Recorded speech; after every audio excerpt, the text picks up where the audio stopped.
Matthews. You know the man. Well, to the left of me, to the right of you, number 23 in your program, number 1 in your heart, Mr. JC. Hey, JC buddy. with us here as we ready for this. Hit the I last week of July. What a week it was. JC, I don't buy into the whole there's nothing going on. There's always something going Yeah, on. It I just agree. depends how important it is.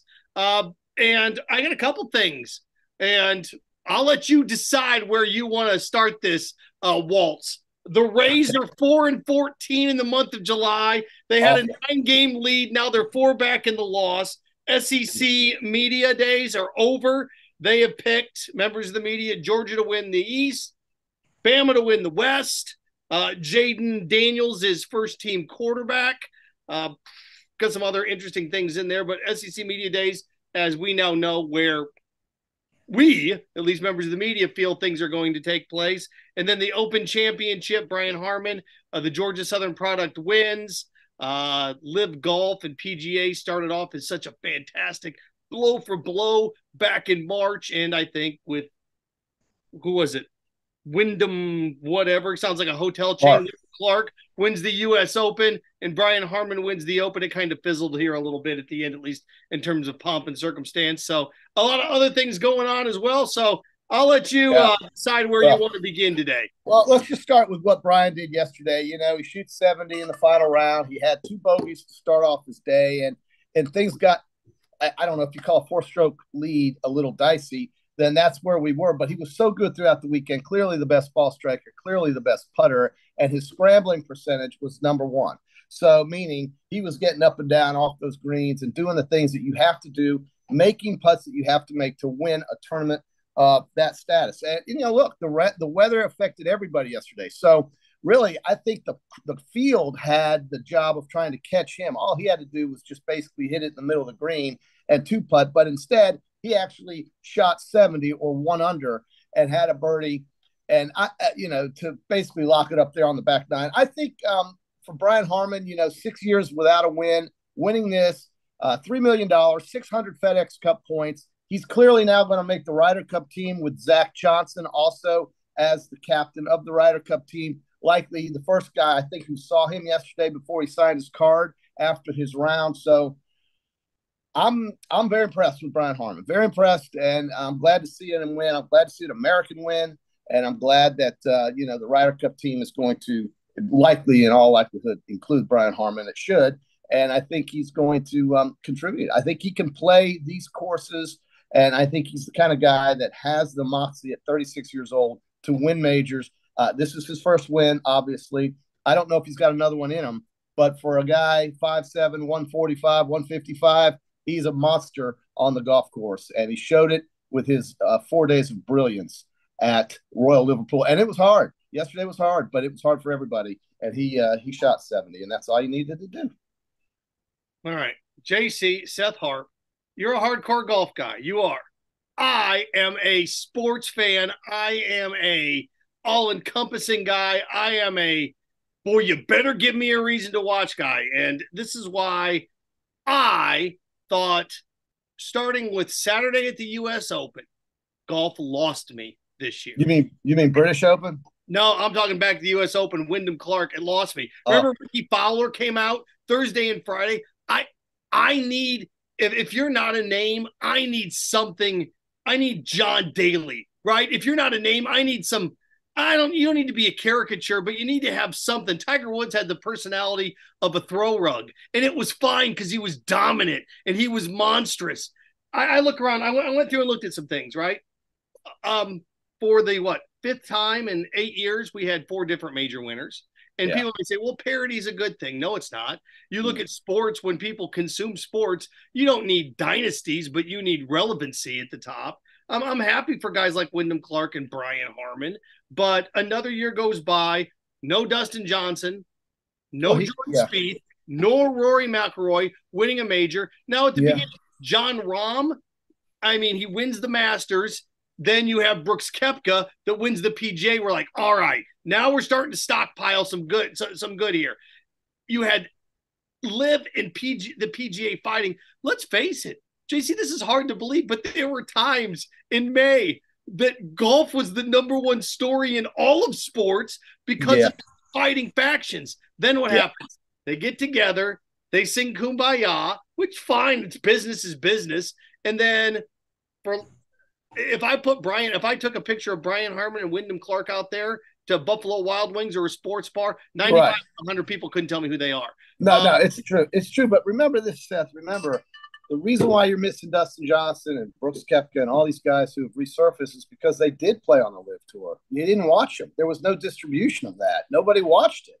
And they hauled ass. They left. So, I mean, we were stuck, and we weren't stuck, but we were left with players like Fowler, Rory McIlroy, Justin Thomas, Jordan Spieth, and all of these are world-class players. They're great, and there's no doubt about it. But, you know, John Daly wasn't John Daly until he became John Daly, right? We didn't know who he was when he won that PGA in the 90s. We didn't know a lot of these guys. There's always got to be a first time. Now, for Brian Harman, he's 36. I don't expect him to rack up the majors.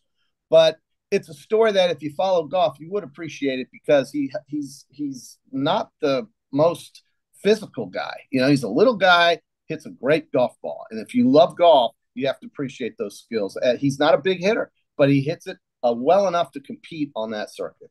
But if you love golf, I already got you hooked. I like golf. I'm in like with golf. I was in love with Tiger. I was in love with Spieth. And I know. You know, and I go back even. I was in love with Jack when I was a kid. I need at least give. And look, the fact that Rory was up there for the U.S. Open, it made can he close it? The fact that he made a little bit of a push, and he's right there. He hasn't won a major though in 10 years. It's just one of these things that you know you're going to have when you look back on this era. You're going to have about 8 or 9 different golfers with 3 majors. Did you like it when TCU played for the national championship last year? No, I hated it. I hated it. Okay, you know, you're consistent. At least you're consistent. I went to school at Western Michigan University. If they'd make the college football playoff, I personally would love it, but it would be bad for college football. Okay? It would be bad for the sport as a consumption of a whole. If I told you right now, hey, JC, how you feeling about a Blue Jays / Marlins World Series? How would you feel about it? So, look, you can get away. John Rahm has now put himself up there with what he's done this year and how he's pushed. I don't mind if you're a first-time winner. That's great. But you got to stockpile it. The problem that we have is how many first-time winners do we have the last 8-9 years in the majors? Yeah. 70% of them, 80, 90%, if they just stockpile it. Well, you know, Seth, all we had to do was get those Wolverines of yours to learn how to stop the run, maybe. And gosh, maybe we would have had that Georgia-Michigan game that would have fired you up. But then you know as well as I do, the results probably wouldn't have been much different.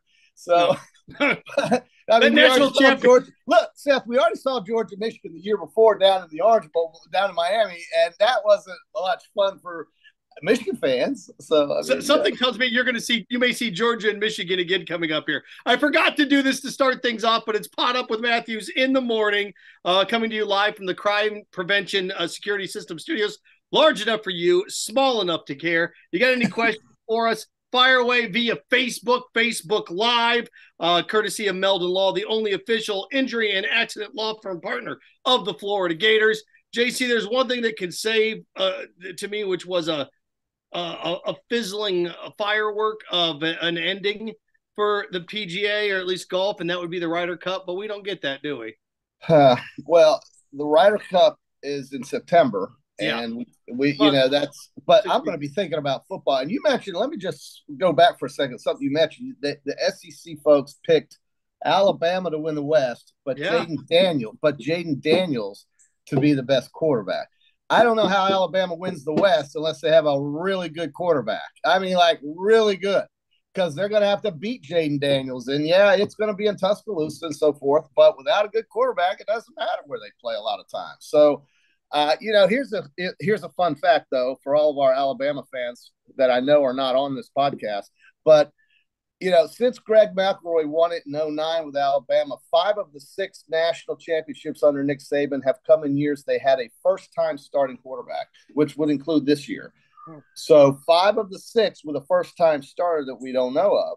And Blake Sims set a record and didn't win the national championship in 2014 or something like that when Ohio State won it. So, Um, don't I see why the media went with Alabama in the West, in spite of who the quarterback is. But if Jaden Daniels is the best guy, he's going to be the best quarterback in the West, then you have to consider LSU as their primary challenger.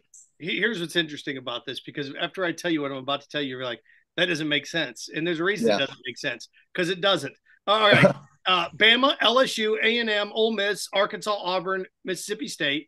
I'm okay with that. I am. Maybe Arkansas may have a little bit of a beef because Arkansas has second team quarterback KJ Jefferson. So Arkansas may say, you know what, it's okay if you don't want to put us up there with LSU and Bama, but we deserve to be ahead of A&M and Ole Miss. That would be the one beef in the West. In the East, Georgia, Tennessee, South Carolina, Kentucky, Florida, Mizzou, Vanderbilt. You got Florida at 5th? Yeah. South Carolina returns, 8 starters on offense, 9 starters on defense. Spencer Rattler's, despite what you may think, he's a 4-year starter in college football. Now he's going into his 4th year as a starter. So I'm okay with Georgia, Bama, Tennessee, LSU. Those 4 at the top, I'm going to get to those in a second. But think about this.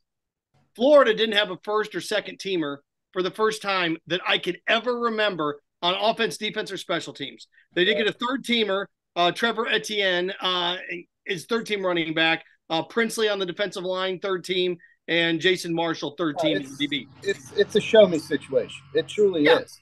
But I love this. Shane thinks that pick with Tennessee is ludicrous. Why he thinks that, he's tried to say, is because of Joe Milton, who I don't know. I don't think Joe's that bad. He can throw the ball 90 yards. Not that matters. But listen, a lot of folks got Tennessee high, and a lot of folks have Florida low. And I told last week everybody that if you have any discretionary dollars sitting around the house and you want to go and double that up, go take the Gators over 5.5 wins at one of those casinos. Because 5.5 wins, if they don't win 5 games, if they don't win 6 games, I should say, you're looking at a team then who would have less than 18 wins in the last 3 seasons. And it's just hard for me to believe that that's going to happen. Here's what I think. I get why there's no Gator on first team offense. I get it. I understand. Here's what I think is interesting. We mentioned Jaden Daniels, first team quarterback. KJ Jefferson, second team quarterback. Then you have Milton and Will Rogers that tie for third team quarterback. So then you'd make a case of all the rest of the quarterbacks that Spencer Rattler would be 5th. JC, can you ever think about the logic behind this? The media picked Georgia and Alabama to win each division and win the conference, but no member of the media had either team's quarterback in the top 5. Right. In the top 5. Yeah, in the top 5. And you got the SEC West 16 or last place team or next to last place team with Will Rogers being the 3rd best quarter. I think the media in many cases can just be lazy, and they just go through this and they just tell you what is going to happen. And, then they look real smart when it does, or they look ridiculous when it doesn't, and simply say, well, who saw that coming, right?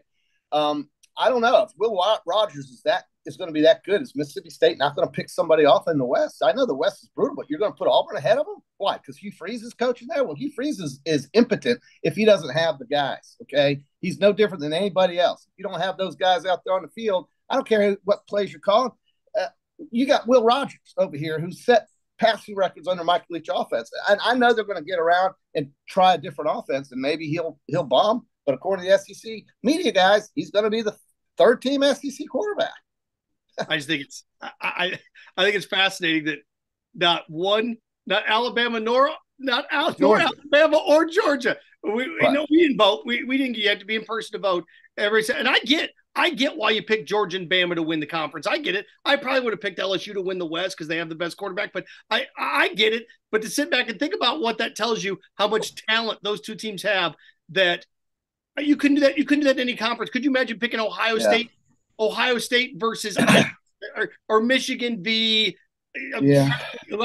Iowa or Minnesota, but not have either team's quarterback in the top 5? It's never happened in any of the SEC is the only conference that you could get away with. And now look, that we'd be kidding ourselves if we didn't think Alabama or Georgia are going to have a quarterback in the top 5 when it's all said and done. We would be. I think you're right. And I just gave you a stat. 5 out of the last 6 for Nick with the first time quarterback. And when's the last time he went 3 years without winning the division?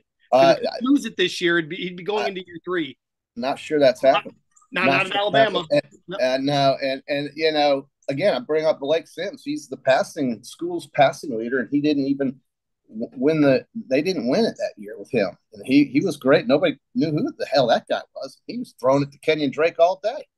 And they were just killing people offensively. So we'll see. Look, it's going to be tremendous excitement here in the next month or so when we get to that time of year, Seth, that I know you and I just can't wait for it. It's a life changer almost. It gets to the point where this is all you think about if you're a sports fan from Monday till that Saturday. And then you got the NFL in between on Sunday. So I'll tell you this really quick. I was doing contracts for non-Gator game days for the station. And, of course, Florida plays Utah to start the year. So I had to find something for that Saturday. You ready? You ready for some breaking news? I wish we had the NBC jingle. Dun, dun, dun, dun, dun, dun, dun, dun. I have picked up for ESPN Gainesville. Remember, Florida plays Utah that Thursday night at high noon. Deion Sanders and the Colorado Buffaloes against TCU. That's the game we're going to air at noon on Saturday. Yeah. Get ready for a lot of points. And I mean, TCU, I think they win that game by 7 touchdowns minimum. How about that for a noon game, though? A noon game. Well, no, you got the name on there. What's the next one? Whatever the game. What is the big game on that night? Is it North Carolina? It's not North Carolina. No, Florida has exclusive Utah. They're the only game that night, Thursday. No, I'm talking that Saturday. I can't. We haven't done that Saturday, and then we have Monday night. We have Clemson and Georgia Tech. I think. Yeah, good. I went through and looked at the schedule. And, okay, good. With Florida playing, the thing about when I do the schedule, with Florida playing night games, I got to find a game for that noon window, and noon can be. It can be slim pickings, JC, depending on what's going on in the year. It sure can. But how about that out of the gate? Yeah. So good stuff. Pot Up with Matthews in the morning, brought to you in part by Silverback Concrete, family-led team of heavy concrete specialists that build commercial structures with unrivaled quality. Silverback Concrete, you stand on it. We stand by it. So we got the Open Championship. Again, JC, the big golf guy, loves it. I need a star, baby. If I'm going to go out to date, she better be a 9. I'm not going to waste my time with a 6. And then you really died when the guy won by 6 strokes, and there was absolute zero drama. We look forward to the British Open to watch either in the morning when you wake up or to record so you can watch later. Just so happened yesterday with all the rain that we had in the area, there wasn't a whole lot of things going on outside, so you just watched it. But golf for me ends after the last major because I don't care too much about the Tour Championship. I think it's just a hopped up thing that's just meant to pay them all off, and that's fine, no problem with it. But I just don't care to watch it. Football is going on, but in Ryder Cup years, I do pay attention because I want to see who's on our team because I do love watching that. That is some good stuff. The problem is it's right in the middle of when we're really hyped up about football. I know I don't want to get caught too much in the minutia of this, but I consider, you're right. I put TPC, the players at the end. The 5 big entities in golf are the 4 majors in the Ryder Cup. My personal ranking, JC, Masters 1, US Open 2, Ryder Cup 3, the Open because of the history, especially when it's St. Andrews 4, PGA Championship 5. What's yours look like? I got the PGA ahead of the British Open because it just seems so distant to me. I know it's a major, but the PGA is exciting every year you watch it. Something good happens. Something's exciting about the PGA Championship. Go back through the years and look at the winners and how they won. In the PGA, you always have usually a pretty damn good, exciting finish. But to me, it is the Masters in the U.S. Open, 1 and 2, or 1 and 1A. Those are the 2 big ones. I was disappointed in the U.S. Open this year just because LA's I'm not an LA guy. I don't really care about it. And I don't think that course was let's just say US Open material. I just don't think it was. It wasn't so much that it was so easy on the first day, even though it was. It did get harder the next couple of days. But the viewing for the fans who went to that, I was told it was just god awful. You couldn't get near anything because of the layout and the creeks and everything that drove through it. I don't know what brought it to the LA Country Club. Never had any idea what the thinking was there, but the U.S. Open is the championship. I mean, that's the national championship, and it's open to everybody if you can qualify. So I like that, but the Masters has that nostalgia and the history that golf and non-golf fans all love and watch, and that's always been pretty dramatic on the back nine on Sunday. The Ryder Cup that's played this year. They're doing that in Europe, aren't they? Is it their turn of the rotation? I'm embarrassed to tell you, I can't say for sure. I'll find out. But the thing is if Brian Harman makes the team, I think that if they do play it in your, you know what? I don't want to say anything until I know for sure. I'll just type it in and let you know. And I'm embarrassed to tell you I don't know. And here I am talking about what a great event it is and how much I love it. You know, I'm sorry. I think about it when it comes. But no, it's going to be in Rome. So it's going to be in Italy. So it will be in Europe. So there we go. Let's see here. If you have a question for us, feel free to fire away. Facebook Live, courtesy of Meldon Law. The injury law firm or an accident law firm partner of the Florida Gators. Also caught up with Matthews in the morning. The service of Peachland Dentistry, Gator Nation's #1 choice for dentistry in Port Charlotte and the surrounding areas. Visit them at peachlanddental.com and join us every Friday for the Peachland Dentistry JC and the QB weekend picks. You picked Brian. You picked Brian Harman to win it, didn't you, last week? So yeah, I was all over that guy. I mean, he was such an obvious pick. But this is crazy. The reason why I wasn't sure where it was because it's being played in Italy at the Marco Simone Golf and Country Club.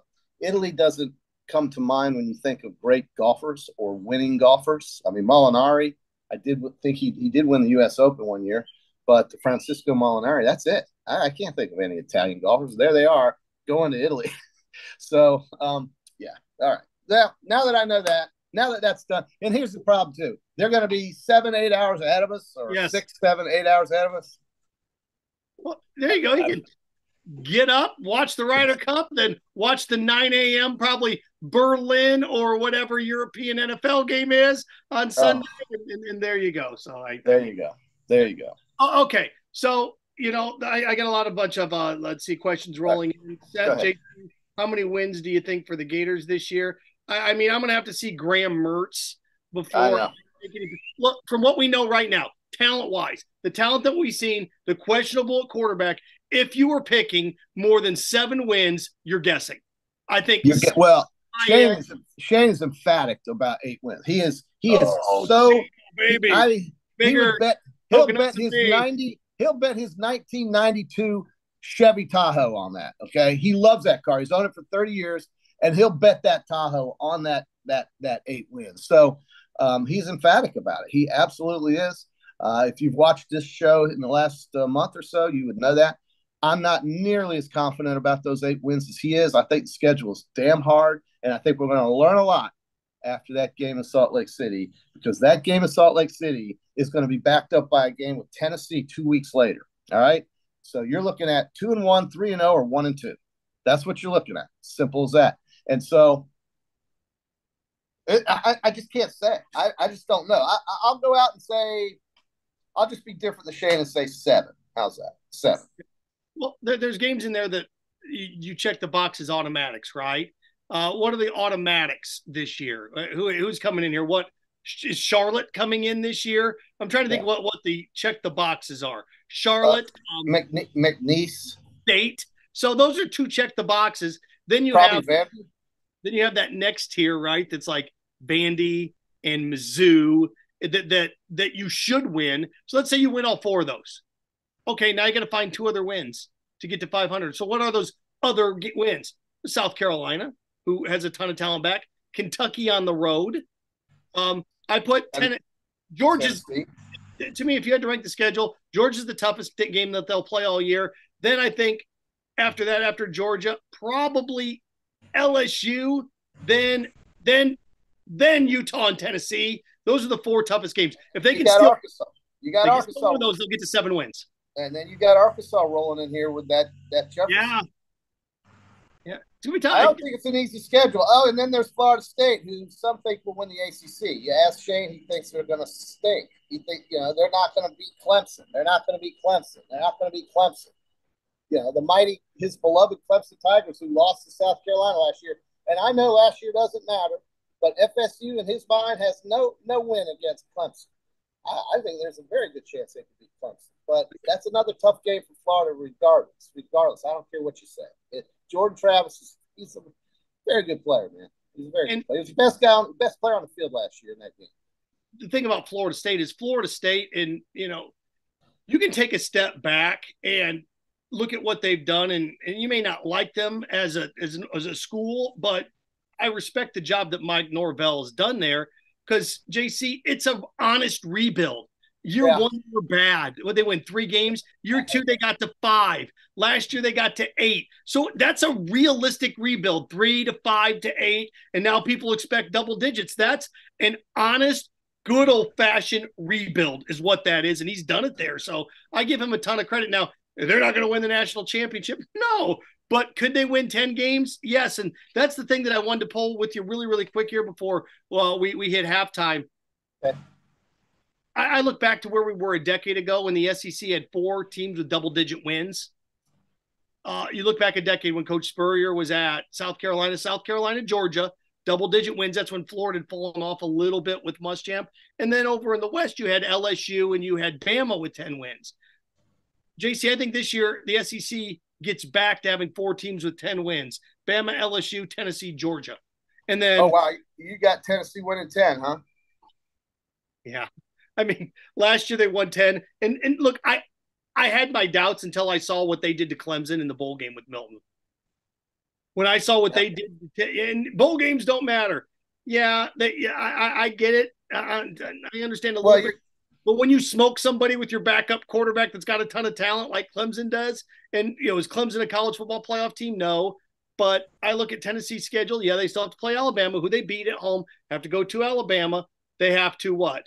They have to go to Florida. So they got Georgia. They do. They play Georgia at home in November.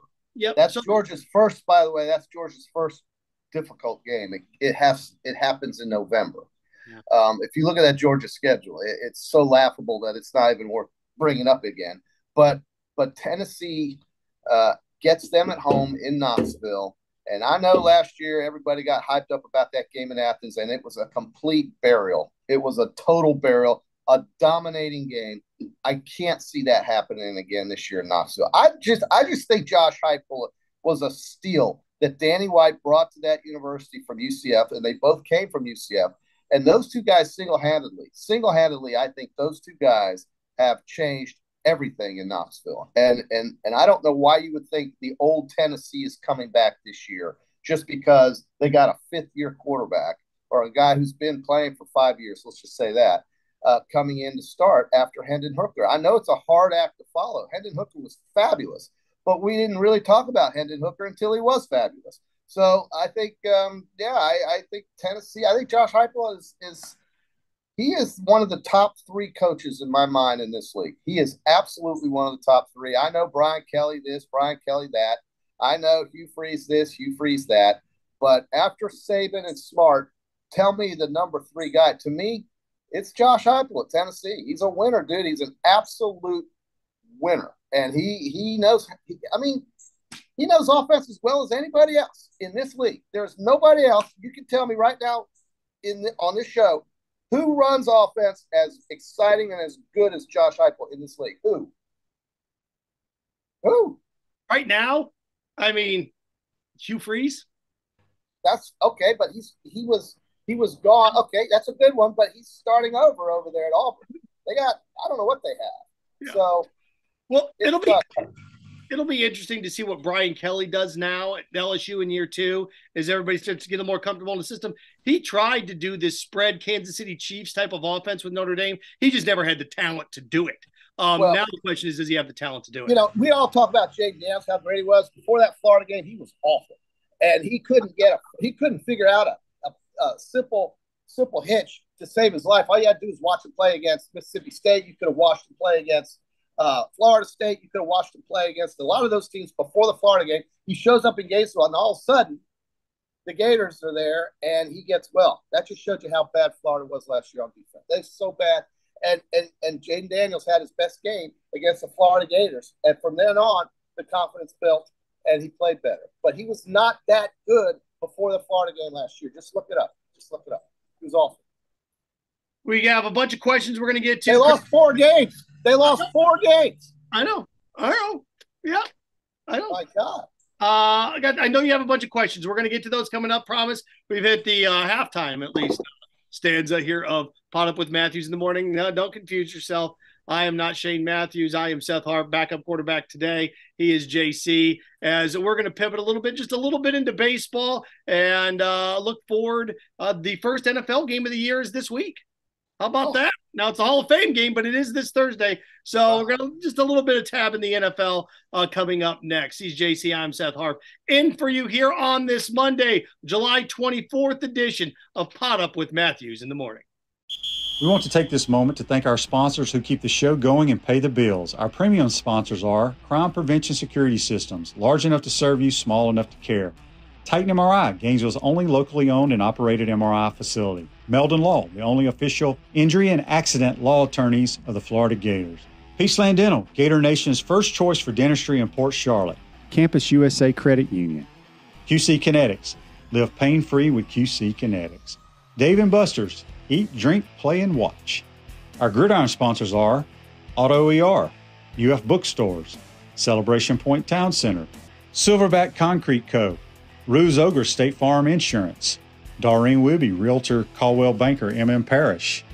Our touchdown sponsors are Adams Ribs, Gator Dominoes, Celebrate Primary Care, Gator Bait Media, Okido America, Style Cuts, Ironwood Golf Course, Big Mills Cheesesteak, McDonald's of Gainesville, 84 Lumber, Aver and Smith, Dowling Signs, Baker's Sporting Goods, Silver Cube Billiards and Sports Bar. If you're interested in promoting your business on the show, call Freddie at 352-284-3733. If you like what we're doing here, make sure to follow us and support the businesses that support us. Hi there, this is Head Ball Coach Steve Spurrier, and I'm here with my wife Jerry and our good friend Sherry Houston, the Executive Director of the Ronald McDonald House Charities of North Central Florida. We're thrilled to announce that the 2-year anniversary of our restaurant, Spurrier's Gridiron Grill, is coming up on August 14th.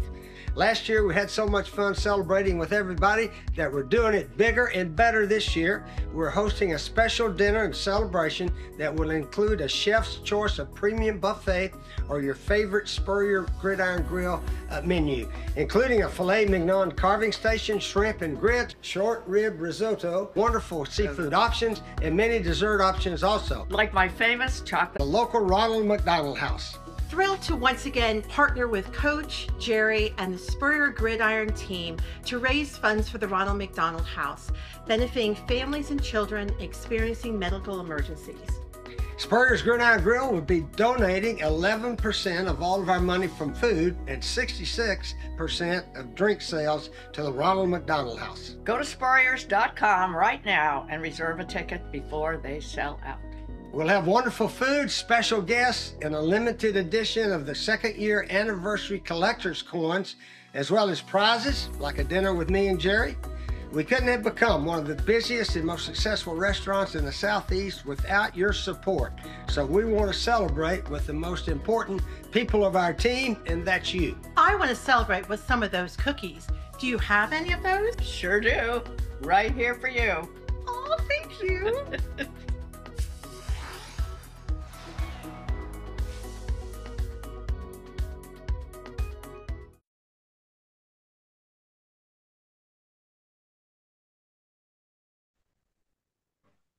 Pot Up with Matthews in the morning. Seth Harp, JC with you here on this Monday, 24th day of July. Quick reminder, Pot Up with Matthews in the morning is a service of QC Kinetics. How about this? If you have joint pain, and I do now, boy, oh boy, it's going to get worse. And they don't tell me it gets easier as you get older. In your knee, shoulder, hip, or back that won't go away, check out QC Kinetics, long-lasting relief. No surgery, no drugs, no downtime. Schedule your free consultation at QC Kinetics with locations in Ocala and now open in Gainesville. 352-400-4550. That's 352-400-4550. Again, if you have a question for us, fire away, courtesy of Meldon Law, Facebook Live. Let's see what we've got here. Let's see here, guys. Can you tell me the last Heisman Trophy winning quarterbacks that have won the Super Bowl? The last Heisman Trophy winning quarterbacks to win the Super Bowl. Roger Staubach. Yeah, I don't know. I don't know. I mean, trivia. I'll come back with the answer on Wednesday. How's that? I can't. I'm sure there's one in there from the 80s or 90s. I hate to dismiss that. I just right now off the top of my head, I'm not. It was such a different sport in the 80s where you'd have guys that ran the option and triple option that would win the Heisman because they'd stockpile so many stats. Like guys, well, he didn't actually win it, but like Tony Rice and the Andre Wares of the world, they weren't winning Super Bowls because you were just a pure pocket quarterback then. So there we go on that front. JC. Apparently, you were running all over me, and I need to shut you down with your predictions. So that's according to Brian. I'm shutting you down, JC. You're shut down. I locked you down. I locked you down like, well. What prediction did what lockdown? What was my god awful prediction? I want to hear it. What is it? What's he talking about? Didn't you say Florida State was going to go 12-0? Well, no, I don't know if I said that, but I did say that they're going to challenge for that league. There's no doubt in my mind about that. When you have a player of that caliber getting the snaps who can take over a game by himself, you're telling me they're not? And look, for all that love LSU seems to get, they lost to FSU last year. I don't care what time of year they played them. It doesn't matter. They lost. They got their butts kicked by FSU. FSU dominated that football game. It should never have been close. If Florida State knows how to run the clock out or hand off a football on the 3-yard line to put the game out of reach, LSU loses by 2 scores. Screw it. All right, Florida State's going to be good next year. They are. They're going to be good. And I'm one of these guys, too, that I get it. You want to beat up on your rival, but as a Notre Dame kid, I'm glad Southern Cal's good. It makes that rivalry more fun. That's a rivalry again. Yeah. I'm glad that Tennessee is better for Florida State. I'm glad that Florida State is better for Florida's sake. Those years. Think about those years with McElwain. You're going 10-2, and those teams weren't any good. I guess Florida State was good during that run, but Tennessee was brutal, and Georgia, So I'm glad those teams are good again. Okay, I want to get into the Rays and baseball enshrined 2 new members in Canton, in Cooperstown. Canton's coming up this weekend. That's right. I want to ask you about a couple guys that are going to be eligible next year for the Hall of Fame. But first, one more thing on football. The running backs in the NFL apparently got together for a Zoom meeting in which they sat around and they discussed the disrespect that they're getting in the league. And the problem is, it's like Belichick says, running backs get into car accidents every weekend, and at some point that just wears you down. They don't get the money from these teams that they think they're worth. Ezekiel Elliott got the last big running back contract, and you saw what happened there. He became literally ineffective and zeroed out. And he got the money, though. And Jerry's not going to make that mistake again. And everybody could have warned Jerry about that, but he loves Zeke, so he gave him all that money. Barkley is not going to get that kind of money, and neither is Josh Jacobs, and they may be just as good as Zeke, but they're not going to get that money because NFL teams have made the decision fiscally that running back, that position, if you're going to franchise somebody at $10.1 million, then that is the top, 3 or 5 paid. That's the top money amount for the average of the top 5 paid running backs in the league. That's it. Derrick Henry only gets 12. And I think there's one more. Kamara I think he gets 15. But, that position is such a calamity at times, and it's so hit or miss that if they think they're getting $40, $50 million, they ain't in the real world. And the agents need to quit. Remember Le'Veon Bell? One of the worst financial decisions he ever made in the history of football was not to take $14 million from the Pittsburgh Steelers. And because he didn't do that, he didn't play, and he never came back. Now, if you go back and you ask Le'Veon, would you have rather had that $14 million and played and potentially gotten twice that much the next year? He would have said, yeah, I think I would have, because he got nothing. He didn't play worth a damn, and he didn't get that money either by sitting out. And that's what's going to happen to Barkley if he doesn't play for the Giants this year. And they're going to sign him. I can't believe he won't be in that first game in September. I think he'll be there. There are 2 things about this. First of all, this is a product of art imitating life and vis-a-vis. Running backs are essential to fantasy football. Fantasy football is what's helped propel the NFL into this monster that it is on a weekly basis. You need quality running backs to win your fantasy football league. So what happens is these guys go through and they're on the low end of the paying scale, but in fantasy football, they're key. So like, wait a second, I'm very, very important. No, you're important in make-believe land. You're not important in real land. In fantasy world. In fantasy world. So that's the first big pillar. That's a great point. That's a very Here's good the point. second big thing. I look at running backs like I look at second basemen in baseball. JC, do they get $200 million contracts? No, they don't. Who gets who gets $300-400 million contracts? Outfielders, power hitting corner infielders, stud shortstops, catchers don't get monster $300 million contracts. I look at running backs like catchers and second basemen. They're not getting 300. You're not getting these big deals, guys. And are they getting hosed a little bit? Yes, I get it. Other than there's only one thing you can do. All of you hold out. But when you're the Chiefs and you can find a guy like Isaac Pacheco from Rutgers in the 6th round that goes in there that plays Rutgers in the Big Ten, that can out physical and out grind a guy like Clyde Edwards-Helaire, who I thought was going to be a stud at the next level. He had all the ability. So look, gang, I got news for you. I know it sucks. Choose a different position. You're right. I mean, it's a passive. Seth, you're exactly right on both those points, but it's turned into a passing league. We all know this. That is a fact, and it's just the way it is. Jerry Jones ruined it for these guys by giving Elliott that kind of money. He thought, they probably thought that was a trend that was going to start happening, but these guys get hurt too much, and they're not dependable through a 17-game schedule. Come on, and that's just not reality. And so if I had a chance to get 10 to 22 million in the next 2 years, you can always work it out to where, okay, Saquon, Josh Jacobs, you get 10 this year, and maybe you get franchise tagged at 12 next year. You make 22 million over the next 2 years. You're a running back. I'm sorry, but that's it. That's the market. And you can't change that. They're not going to change it. They are not going to get max deals at that position of more than what the franchise tag, I think, is offering. That's just reality. Sorry, but that's as much as it burns, it could be worse. You could be a kicker and make 98% of your kicks, and you miss 2 kicks back-to-back weeks, and they cut you. So I mean, that's rare. I mean, Justin Tucker is rare, and he deserves what he gets paid. Vinatieri was the other guy that I think of, and this Butker from Kansas City. Those are the 3 guys that are paid, and that's about it. I mean, that's it. That's just the way life goes. Sorry.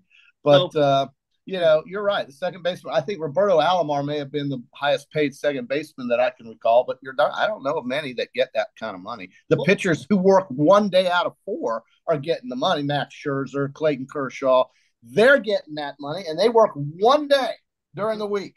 1 freaking day, maybe 2. So if you pitch on Monday, you might come back again on Sunday. But and in the postseason, you yank them after 3 innings, and it's 1-1.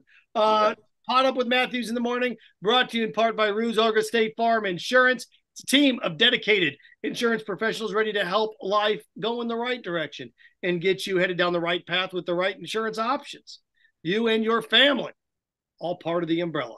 Visit ograinsurance.com or give them a call, 352-2.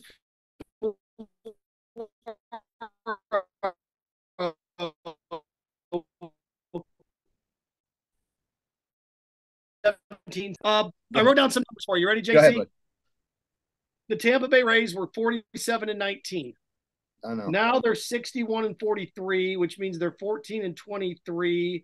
They're 4-14 in their last in the month of July. They're 4-14. They had a 9-game lead at one point, and this is in a division.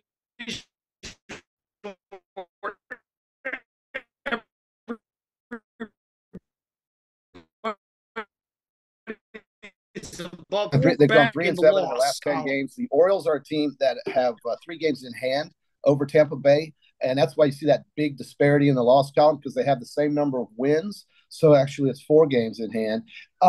Look, I was a guy 2 weeks ago when we were talking about the second half of the season with Shane and I. That I said Baltimore is a team we must watch out for. They are young. They're, for the first time in 3 decades, worthy of our attention.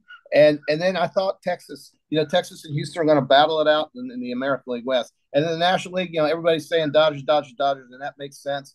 I don't think the Diamondbacks can hold up, but I thought that either the Padres or the Giants would give the Dodgers perhaps a run in the National League, and I'm not sure about that. I'm hoping that the Reds can stay with Milwaukee in the Central. That division is very poor. 3 teams under 500, the Cubs, Cardinals, Pirates.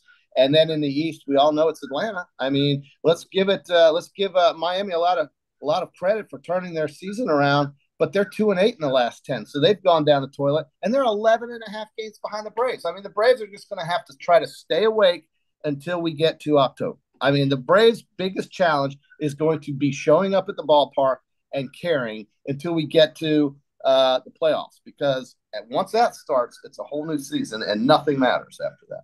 And it's significant because if they haven't already, in the next 24 hours to 48 hours here, everybody in Major League Baseball will play their 100th game. We're at the 100 game mark. So you got 62 more of these suckers to go. And you're right, the Braves already have a double-digit lead.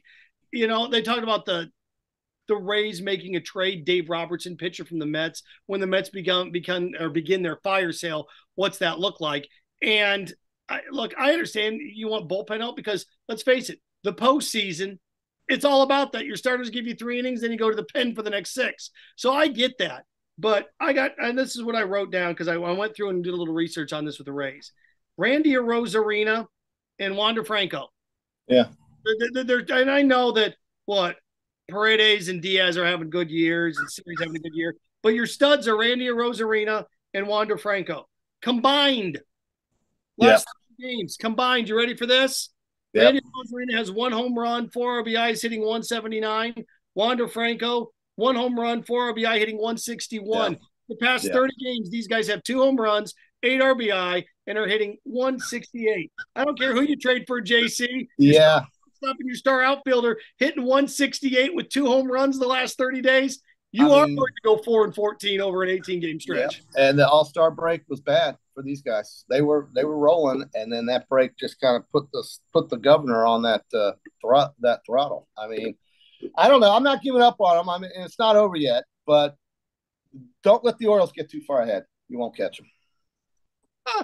Caught up with Matthew. Yeah, I agree. They're already up 4 games in the loss column. I was explaining to students why that matters. Why do you only take 4 games in the loss column? Like, well, you can make up wins. You can't take away losses.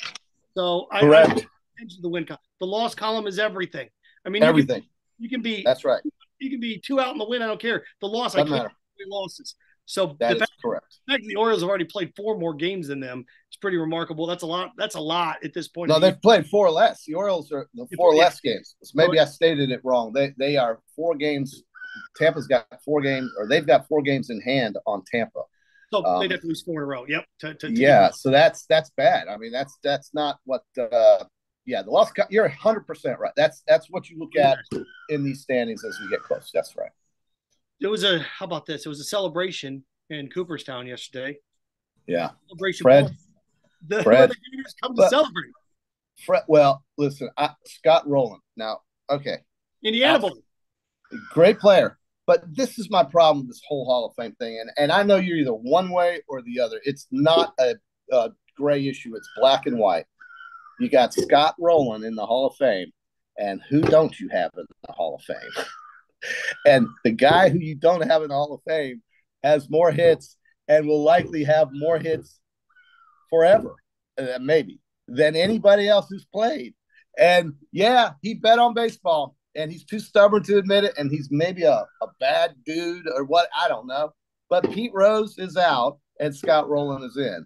And that's just the way it worked out, isn't it? But I mean, it's too crazy to me, dude. You got the leading hitter of all time sitting out there on the park bench, and here comes Scott Rowland for immortality.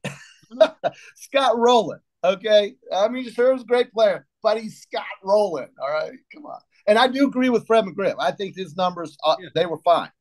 If getting close to 500 home runs with all those other awards isn't good enough for the Hall of Fame, then I don't know what the Hall of Fame really is. That guy's great. Pete Rose can go sit on a snake. I know. Look, if you bet on your team, he bet on his team to win. I've always said this. You can bet on your team. If I get a bookie and I bet on my team to win 4 straight days, and then I don't bet, a non-bet is a bet to lose. So, I mean, he burned that bridge, and he had a chance. He probably would be back in. He'd probably be in. But when you lie for 15 straight years, you're going to get burned. My bigger beef is with Andrew Jones. I went through and looked at this. Scott Rowland, was probably he was the best defensive third baseman for a decade. He was. Offensively, he hit 345 home runs. Is that what he ended up hitting? So good.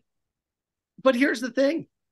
Andrew Jones has 10 gold gloves, and he hit 466 home runs. So Andrew Jones has 466 home runs and 10 gold gloves. JC, 400 home runs used to be almost a lock to get, but then you add 10 Gold Gloves to it. The fact that Andrew Jones isn't in and he's only got 58%, and he'll continue to climb next year, but he's not going to get in. I mean, yeah, I agree with you there. I don't know who he pissed off. Who did he piss off? I mean, yeah, I don't either. I do not know. He should be in. Here's the thing. Again, Chipper's in. Chipper Jones, right? Yeah. Scott Rowland, Fred McGriff. Here are the guys next year that are going to be the guys on the ballot for the first time. One guy's a lock. Adrian Beltre, 477 home runs, 3,166 hits. That dude's going to get in automatically just because of those numbers. A guy that was at 72%, and I think there's only been once ever a guy's gotten 72% that didn't get in the next year. Todd Helton will get in next year, former Tennessee quarterback. 309 home runs, 2,519 hits. So next year, looking at a class with Beltre and Helton. Billy Wagner, former closer of the Braves, he's at 68%. He's got a chance to get in next year.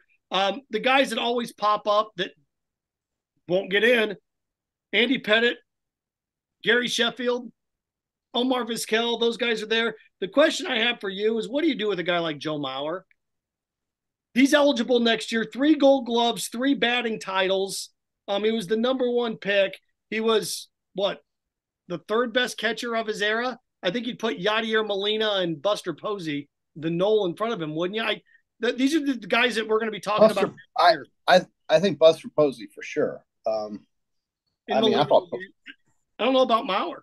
Yeah, I don't know that. That's going to be a marginal one for me, but damn sure Buster Posey. Oh yeah, I mean, he carried the Giants to the World Series championships, man. I mean, he was a winner. But I don't know. That's the tough one with Mauer. I can't really say for sure. Yeah. But I think Andy Pettit, gosh, he was a horse for the Yankees, man. That 98 team, I'm telling you, is the greatest team of all time. The Yankees, 98. They never lost. They did not lose one playoff game. They swept everybody in the postseason. They went 114 and 40. I'm sorry, that was the best team ever. In the modern era, that was the best team. Yeah. Pretty good, right? I mean, come on, Seth. 114 wins. They didn't lose one playoff game. I thought they lost the Indians once. No, the Indian what? I thought they lost. Okay, maybe they did, but they were like 11-1 or whatever the heck they were. Yeah, I thought they went 16-0. Honest to God, but we'll look it up. But 114 and 48, dude. Bernie Williams, Derek Jeter, Paul O'Neill, Scott Brosius, Tim Raines, Tino Martinez, Jorge Posada, and Chuck Knobloch. And then, they had the pitching, the Rivera, Pettit. They had great pitching. I mean, that Joe Torre team, that 98 team was it. That was it. That was the best team. But I don't know. Maybe they did lose to Cleveland. But I don't think they did. I think they swept everybody. Could be wrong. I know they swept the Mets. They got rid of the Mets in 4 straight, and they swept the Texas Rangers, I want to say, as well. So, yeah. God, I got to go back there and who they beat the Mets. Yeah, I'd have to go back and I know they swept the Mets. That was a 4-0 Subway sweeper. LCS that year. Maybe I want to say it was Texas, but they beat the Red Sox in 5 one of those years. But then that was 99. Yeah. So there you go. But no, it'll be like Cooperstown's one of these things that if I give you a name, if football, I give you a name and you go, well, I don't know. If you start doing that, then they probably shouldn't be in. Todd Helton, I'm like, yeah, he should be in. Andy Pettit, I'm like, yeah, he should be in. It's like, well, he did steroids. It's like, oh boy. Here we go. Yeah. So I guess it's can you tell the story of baseball without Andy Pettit? I don't know. Or Roger Clemens. Tell the story of the Yankees dynasty without it. Well, no, Andy Pettit was he was clutch, man. One of the most clutch pitchers you'll ever have in the postseason. He was unbelievable. He reminded me of John Smoltz. The guy never lost in the postseason. He's unbelievable. And we'll see. We'll see how they come up with. But I was happy with Fred. I was really happy to see the crime dog. This guy hit the ball a mile. He was awesome. He was a great. Yeah, he's a super nice guy. You can catch him. They have the rerun of Rays All Access on Bally Sports here locally. 48 on Cox Cable. They had Trisha Whitaker talking to Fred McGriff in an hour-long interview. If you really care or like Fred McGriff, you don't want to miss that. That was on. They'll rerun that. Should have got in about 5, 6 years too late. He's been retired 18 years. Fred McGriff's almost 60. That's hard to believe. That's hard to believe. That's hard to believe. Yeah. Crazy stuff. Quick reminder before we wrap things up. Pot Up with Matthews in the morning, brought to you in part by Celebration Point, where Gators come to celebrate. Premium brands like Visor's Rooftop, Bass Pro Shops, Dave & Buster's, Fat Tuesdays, Starbucks, and of course, Spurrier's Gridiron Grill, hottest restaurant in Gainesville in the state of Florida in the heart of Gator Nation. There you go. Celebration Point. JC, brother, as always, it's a great one. Thanks for on this Route 66 journey with me for the last 60 minutes here. As always, hey, man. You and I are together again on Wednesday, right? Wednesday, and possibly Friday, of course. And thank you for sitting in for Shane for this week while he's on vacation, and certainly appreciate your time, Seth. Thank you. There we go. Got to thank everybody involved. Phil, got to thank Zach Rothrock, of course, JC, for Shane Matthews. For JC, I'm Seth Harp. Enjoy your Monday, everybody. Peace.